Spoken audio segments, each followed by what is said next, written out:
Olá, sejam todos muito bem-vindos. Eu sou Josiane Araújo, conhecida como Jo por causa do cultivo de orquídea, e foi com um coração muito cheio de alegria que eu recebi o convite do Aparício Mansur para poder contribuir com as dicas de cultivo de orquídea no canal dele.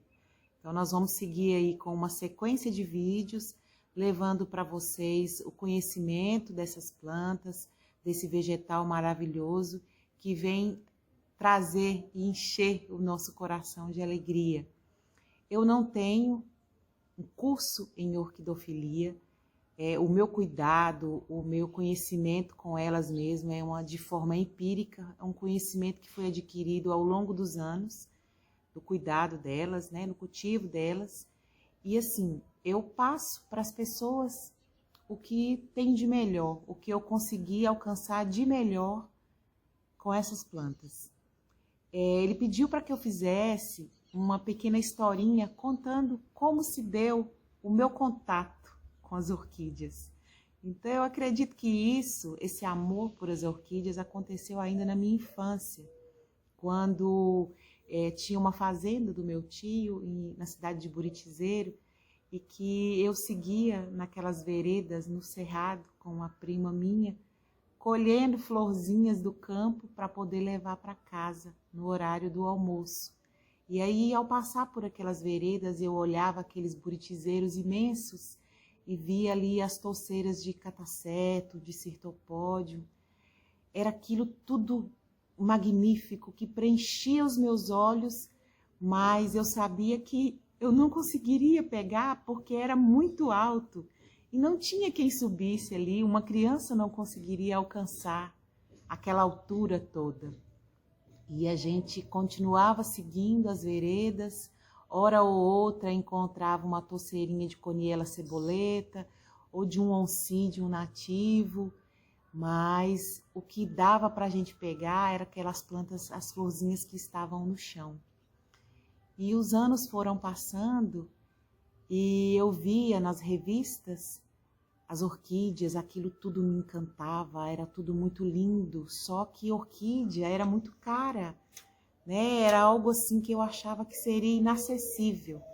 Na década de 90, os grandes orquidários, os grandes orquidófilos começaram a fazer a sua produção em laboratório, e daí que começou esse contato mesmo das pessoas com as orquídeas, porque elas já passaram a ir para os mercados com valor acessível, aonde não só quem tinha uma condição financeira melhor poderia comprar, mas que todos também poderiam ter acesso, ou a grande maioria poderia ter acesso.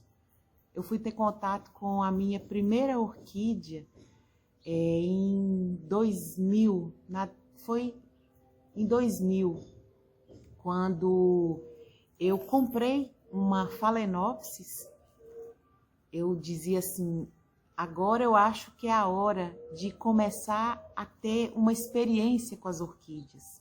Não era ainda tão barata, não era tão acessível, mas eu comprei a minha primeira Phalaenopsis, conhecida como a orquídea borboleta.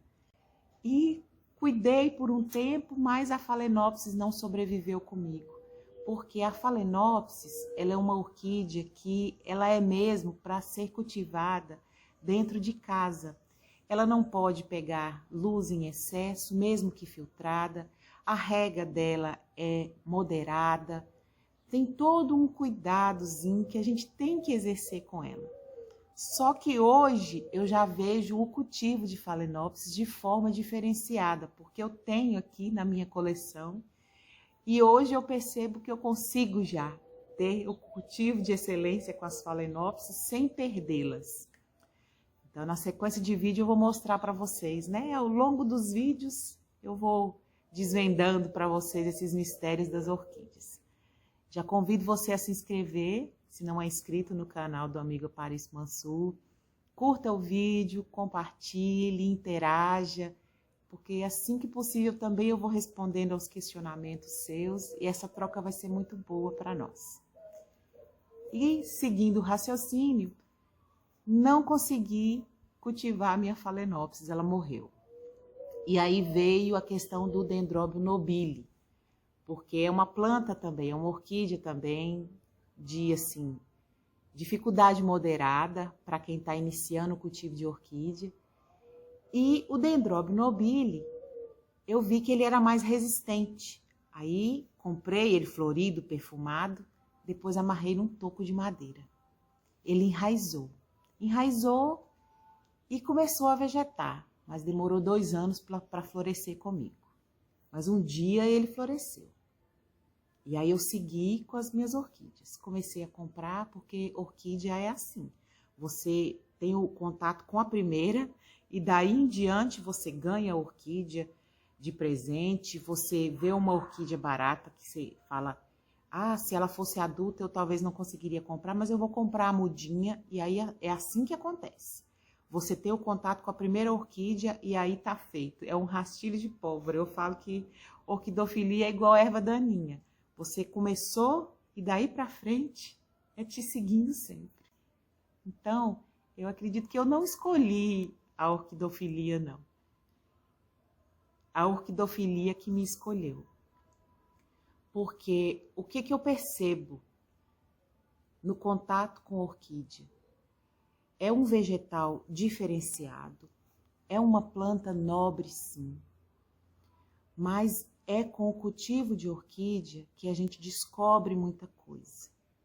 Eu descobri, ao longo desse tempo, que o ser humano, ele é preciso ser tocado como se toca um vegetal.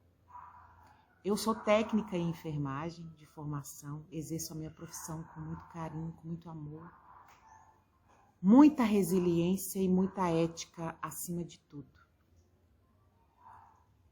E é assim que as coisas acontecem. Quando veio a pandemia, as pessoas elas estavam adoecendo, não era só fisicamente, não.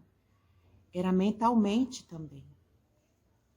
E a orquídea, a gente tem a possibilidade de exercer a nossa paciência. Você aplica ali um cuidado e você espera.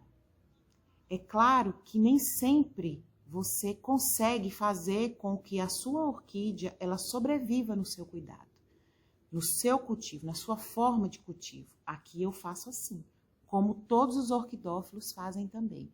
Você tenta um determinado cultivo.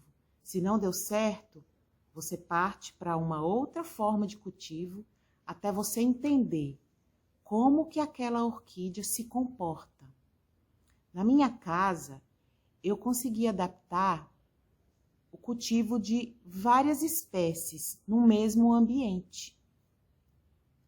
Orquídeas de grande porte, de médio porte, micro-orquídea, mini-orquídea. Isso foi mesmo com o cuidado e a observação no comportamento vegetativo delas.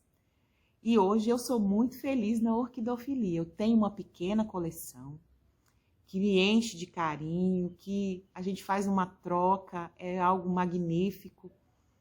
E assim, elas florescem para mim quando elas acham que elas têm que florescer. Cada uma no seu tempo, às vezes, né, aquelas que são híbridos, elas florescem mais de 2 vezes por ano para mim, mas está tudo certo. Então, o que eu percebi na pandemia? As pessoas, elas começaram a ir para determinados lados, determinadas coisas, aonde elas buscavam um alento para o coração. E aí eu criei um canal no YouTube, onde eu divulgava as minhas dicas de cultivo. E as pessoas interagiam comigo, elas me relatavam como que era a vida delas antes de começar a cultivar a orquídea e no que tinha virado depois do cultivo de orquídea, depois do contato com a orquídea. Eu já escutei várias coisas, você se supervaloriza a orquídea, você acha que a orquídea é mais que o ser humano? Não, a orquídea não é mais que o ser humano, eu não supervalorizo a orquídea. Eu apenas dou o valor que ela representa para mim e o que eu vi que ela representa para as pessoas. Orquídea é terapia. É terapia que eu vejo que é para mim, porque é com elas que eu faço a minha terapia. E muitas outras pessoas também fazem terapia com orquídea. Então, é como eu falo, eu não tenho curso de orquidofilia. O meu conhecimento é empírico. Foi o que eu percebi ao longo do tempo. E nessa percepção eu pude ver que a orquídea cura. Daí eu continuei seguindo com elas. Com a minha pequena coleção, que foi se expandindo. Daí eu vi que era preciso mais. Só que eu tive que parar com o canal do YouTube, porque eu mudei de emprego e os meus horários já não me deixavam, não permitiam que eu conseguisse mais seguir com as sequências de vídeos no YouTube. Então eu tive que parar com o YouTube, criei um canal no Instagram e comecei a fotografar as minhas plantas e divulgar por lá. E foi seguindo, né? Até aparecer o amigo Aparício Mansur com essa proposta e a gente vai seguir aí por um tempo, levando o conhecimento meu para vocês, viu? Vocês vão perceber que a orquídea, ela não tem uma regra para ela ser cultivada na nossa casa. Ela precisa de observação e adaptação de ambiente. Para cada espécie tem um ambiente que a gente precisa adaptar.